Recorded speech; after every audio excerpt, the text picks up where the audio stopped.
नमस्कार साथियों, कैसे हैं आप लोग। उम्मीद करता हूं अच्छे होंगे।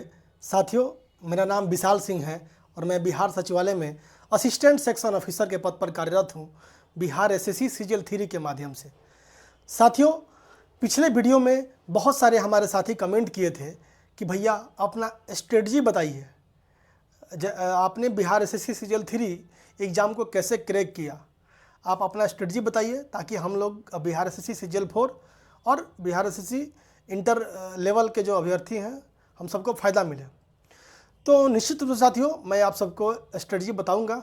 उससे पहले साथियों मैं अपनी बातें कुछ बताना चाहता हूं, जो मैंने अपने संघर्ष के दिनों में इसको अपनाया, क्या क्या मैंने गलतियां की और क्या क्या मैंने सही डिसीजन लिया, जिससे मैं बिहार एसएससी सीजीएल 3 में अपना एक सीट सुनिश्चित कर सका। साथियों, इंसान दो तरीक़ों से सीख सकता है अपने जीवन में। एक तो खुद गलती करके, यानी खुद एक्सपीरियंस करके, दूसरा दूसरों की गलतियों को देखकर। तो मुझे लगता है साथियों कि दोनों तरीक़ों से सीखना चाहिए। आप लोग वैसे अपनी गलतियों से सीख ही रहे हैं। मेरी गलती जो मैंने अपने संघर्ष के दिनों में की, उससे भी आपको बहुत कुछ सीखने को मिलेगा साथियों। चलिए मैं अपने बारे में थोड़ा बहुत बताता हूँ आपको।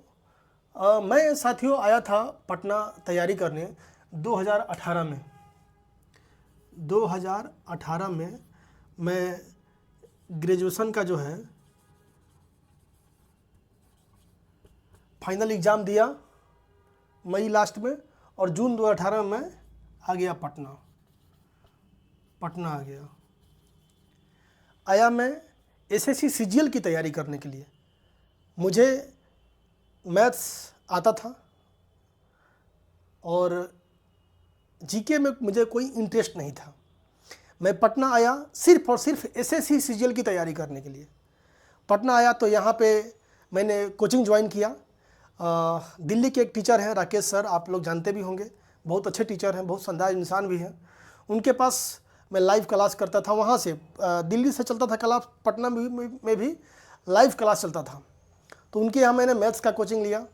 उसके अलावा मैं इंग्लिश का कोचिंग क्रिस्टोफर फिनिक्स सर जो हैं, जो वो भी दिल्ली के टीचर हैं, तो दोनों के पास मैंने अपना कोचिंग ज्वाइन किया, सिर्फ और सिर्फ दो ही सब्जेक्ट के लिए, मैथ्स और इंग्लिश। और मैं इन्हीं दो सब्जेक्ट को पढ़ता था। चूँकि एसएससी सीजीएल में आप लोग जानते थे कि पहले मेंस में केवल मैथ्स और इंग्लिश से क्वेश्चन पूछे जाते थे, तो मैं सिर्फ और सिर्फ इंग्लिश और मैथ्स पढ़ता था। और थोड़ा बहुत कभी कभार लूसेंट आधा घंटा 1 घंटा पढ़ लिया। जीके पूछता है, 25 क्वेश्चन पूछता था पीटी, तो उसके लिए पढ़ता था।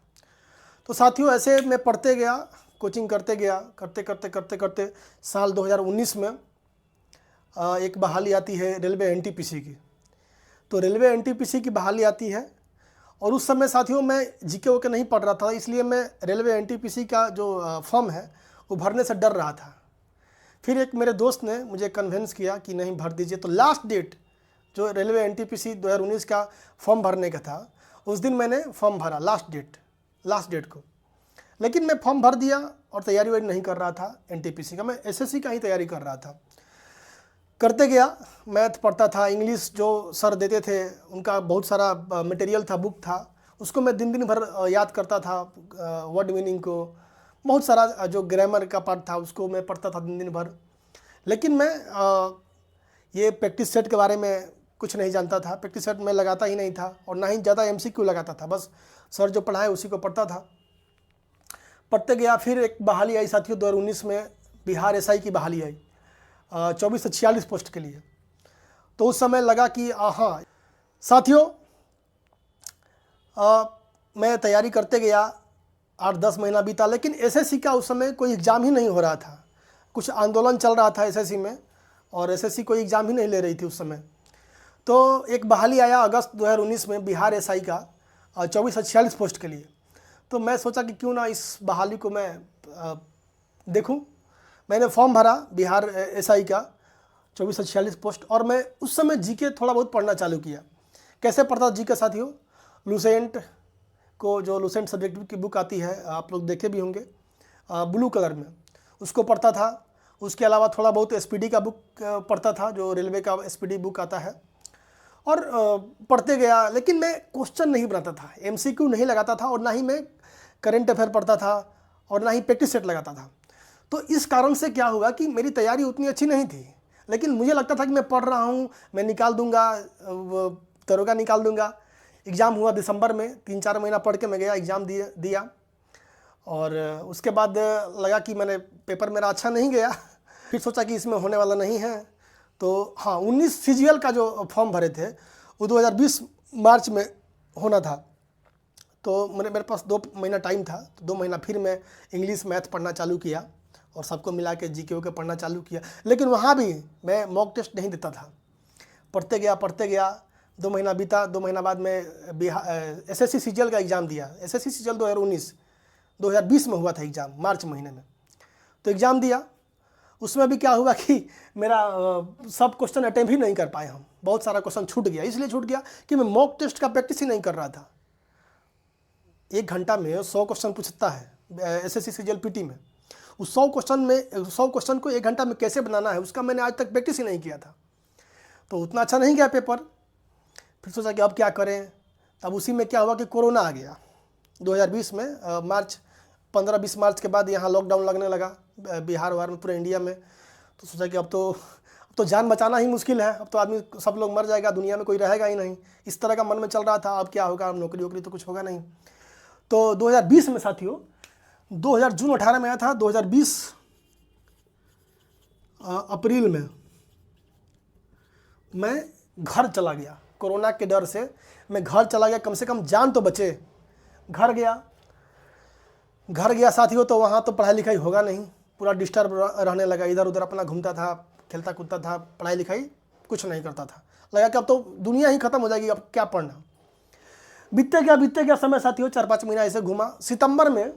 सितंबर 2020 में साथियों, सितंबर 2020 में जो हम लोग रेलवे एनटीपीसी 2019 का फॉर्म भरे थे, उसके एग्ज़ाम का सुनवाई सुगबुगाहट स्टार्ट हुआ सितंबर 2020 में। वो कैसे हुआ, एक दिल्ली के टीचर हैं, आप लोग जानते भी होंगे, बहुत ही प्यारे टीचर हैं, बहुत शानदार टीचर हैं, अभिनय शर्मा सर।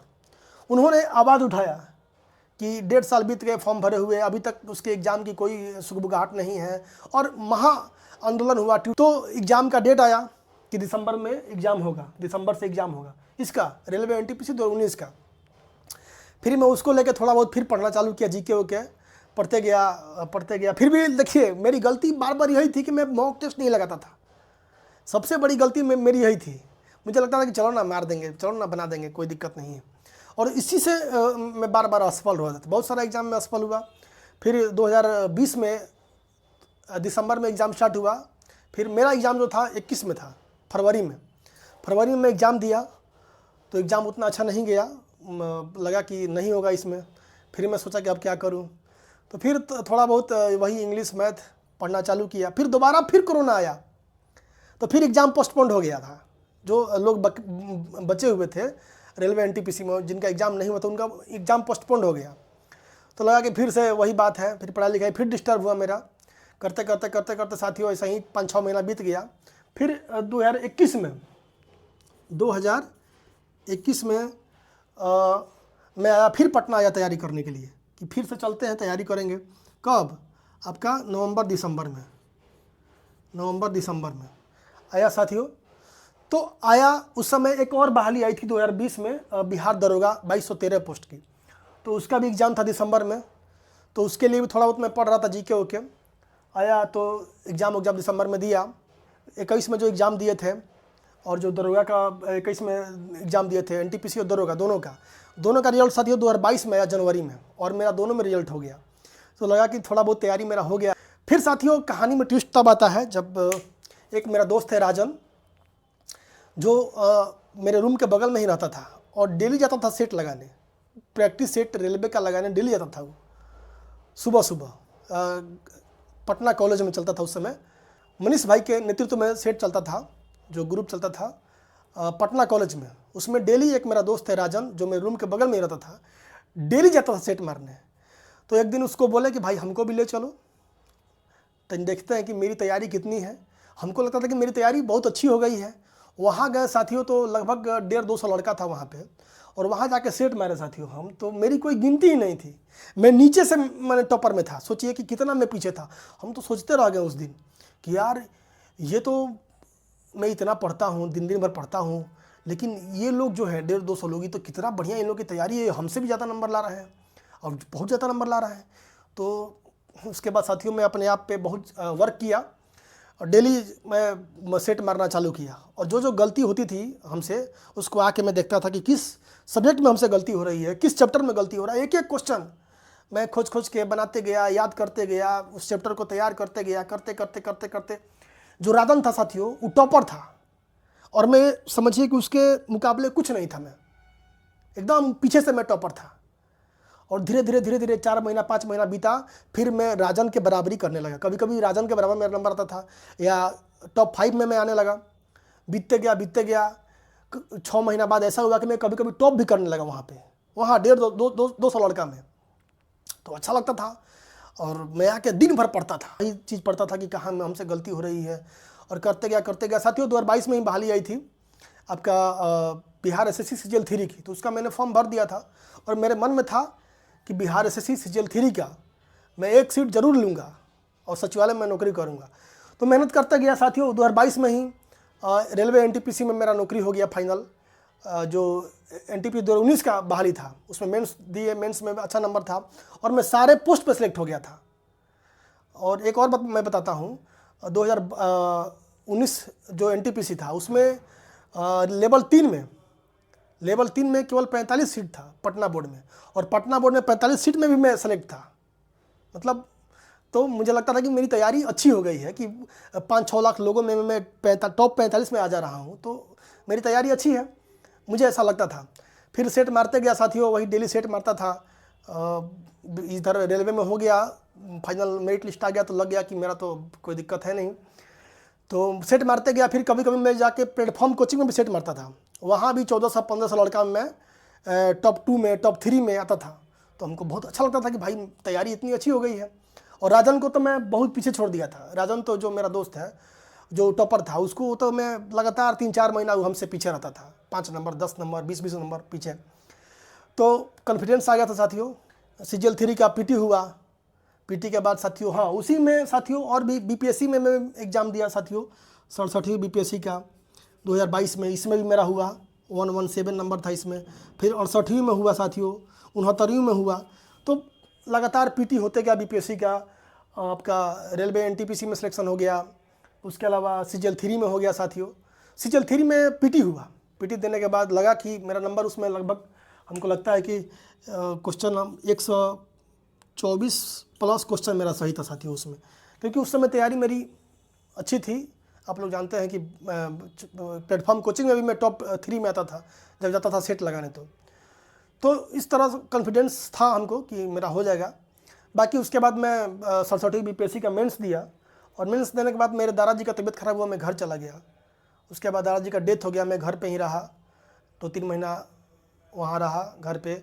उसके बाद फिर 68वीं बीपीएससी का एग्ज़ाम दिया, इसमें भी मेरा हुआ साथियों, और बिना पढ़े, चूँकि 2 महीना से घर पे था, जो पहले का पढ़ाई था वही उसी के आधार पर मैंने इसका एग्ज़ाम दिया, इसमें मेरा रिजल्ट हुआ। उसके बाद साथियों तब तक ज्वाइन कर लिया रेलवे में। ज्वाइन किया तो ट्रेनिंग आप जानते ही हैं कि रेलवे का ट्रेनिंग, तो उसी दौरान साथियों इसका सीजीएल 3 का पीटी का रिजल्ट आया, और टाइम दिया कि जुलाई में एग्ज़ाम होगा। तो समय तो था नहीं, अब उसमें पढ़ने का टाइम ही नहीं मिलता था, छोड़ भी नहीं सकते थे, छुट्टी भी नहीं मिल सकता था। तो वही था साथियों कि जो पहले तैयारी थी उसी तैयारी के आधार पर सीजीएल 3 का जो मेंस हुआ 2023 में, 23 जुलाई को मेंस हुआ। और उसमें मेरा उतना अच्छा परफॉर्मेंस नहीं रहा, चूँकि मैं ट्रेनिंग कर रहा था और टाइम तो मिलता था नहीं। और उसके बावजूद भी साथियों क्या हुआ कि उतना अच्छा मेरा पेपर नहीं गया, उस दिन मेरा नहीं था, मुझे ऐसा लगता है। फिर भी साथियों भगवान की कृपा से मेरा रिजल्ट हुआ और फाइनल सिलेक्शन भी हुआ। सीजीएल 3 में मैं अभी एएसओ हूँ। उसके बाद साथियों बिहार दरोगा का भी 1275 में भी मेरा साथियों पीटी मेंस सब हुआ। 1275 जो बिहार एसआई था, बिहार एसआई में, इसमें भी साथियों पीटी हुआ, मेंस हुआ। मैं चूँकि मैं एसओ बन गया था, मैं रनिंग करने। साथियों मेरी कहानी से आप लोग ये ज़रूर सीखेंगे कि मैंने क्या गलतियाँ की। 2 गलतियाँ जो मुझे लगता है, एक तो मैंने जो कंटिन्यूटी है उसको मेंटेन नहीं किया। पढ़ाई में कभी ब्रेक आना ही नहीं चाहिए। ब्रेक आने का मतलब है कि आपकी पढ़ाई बहुत ही डिस्टर्ब हो जाएगी। दूसरा चीज़ कि आप ऑब्जेक्टिव एग्जाम की तैयारी कर रहे हैं या किसी भी एग्जाम की तैयारी कर रहे हैं, आप मॉक टेस्ट अधिक से अधिक लगाइए। उससे क्या होता है कि आपकी तैयारी में एकदम धार आता है। बिना मॉक टेस्ट के आपका रिजल्ट नहीं होने वाला है, आप जान लीजिए। मेरा भी रिजल्ट इसलिए नहीं हो रहा था कि मुझे मॉक टेस्ट के बारे में जानकारी ही नहीं थी। जब मैं ग्रुप में जाकर वहाँ सेट लगाना स्टार्ट किया पटना कॉलेज में, मनीष भाई के नेतृत्व में जो ग्रुप चलता, अभी भी चलता है, उस ग्रुप में मैंने 150-200 लोगों में जब जुड़ा, वहाँ मैं डिस्कशन करता था, क्वेश्चन का सेट लगाता था। करते करते करते साथियों एक एक क्वेश्चन पे अपना ध्यान देते गया। धीरे धीरे तैयारी अच्छी हुई और उसका नतीजा ये हुआ कि लगातार रिजल्ट होते गया और बहुत सारा रिजल्ट हुआ साथियों। 2022 साल मेरे लिए इतना अच्छा साल रहा कि जिस एग्ज़ाम में बैठे उसमें रिजल्ट होते गया साथियों। तो अच्छा लगता था कि चलो भाई तैयारी इतनी अच्छी हो गई है। तो मुझे लगता है कि साथियों आप लोगों को भी इससे सीख लेनी चाहिए, ठीक है। बाकी मैं अगले वीडियो में बताऊंगा कि कैसे आपको सब्जेक्ट वाइज स्ट्रेटजी फॉलो करना है ताकि आपकी जो है तैयारी बहुत अच्छी हो जाए, ठीक है। तो मैं अगले वीडियो में बताऊंगा subject wise Bihar SSC CGL 4 के लिए, Bihar SSC second inter level के और तमाम एग्जाम जो मैंने क्रैक किए हैं उसके लिए। तो थैंक यू।